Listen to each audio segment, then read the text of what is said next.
Imamu Shafi'i jina lake aitwa Muhammad bin Idris ibn al-Abbas al-Shafi'i. Alizaliwa mwaka wa 150 Hijria na aliondoka duniani mwaka wa 204. Mwaka aliozaliwa Imamu Shafi'i ndio mwaka aliofariki Imam Abu Hanifa. Ukawa mwaka huo mmoja ni mwaka alioondoka Imam na ukawa ni mwaka aliozaliwa Imam.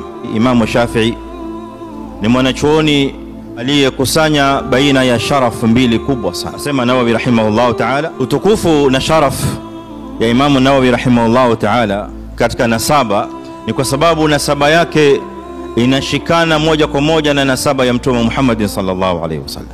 Anakutana na Mtume Muhammad salawatu rabbi wa salamu alayhi katika babu anayeitwa Abdi Manaf. Allah azza wa jalla kamjalia Shafi'i alizaliwa sehemu takatifu, ardhi ambayo inaitwa al-ardhul muqaddasa, ni ardhi iliyopo sasa hivi katika mji wa Palestina. Alizaliwa Imamu Shafi'i katika mji wa Gaza na kuleleka kwake katika ujana wake akaleleka katika ardhi ya Makkah. Shafi'i rahimahullah ta'ala ameondoka babake akiwa ni kijana. Yeye akizaliwa babake hakumwona, fi hijri ummi, katika mikono ya mamake. Mamake akamsimamia Imamu Shafi'i katika taalimu.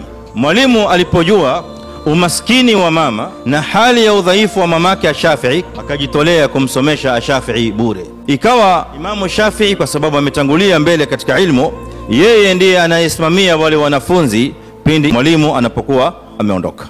Shafi'i rahimahullah ta'ala mamake pale pale akamtoa katika mji wa Gaza akaenda naye mji wa Makkah al-Mukarrama.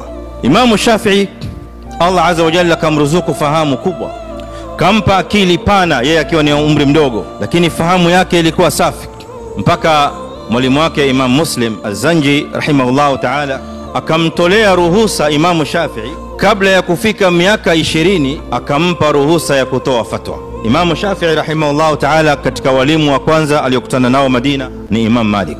Asema fanadhara ilayya, kanitazama saa kwa muda, thumma saalani, kisha kaniuliza masmuka, wewe unaitwaje, jina lako? Faqultu lahu, nikamwambia Muhammad, mimi naitwa Muhammad bin Idris al-Shafi'i. Imam Malik akamwambia fattaqillah, basi mimi nakuhusia wewe umche Allah subhanahu wa ta'ala, wajtani bil maasi, na ujiweke mbali na maasi.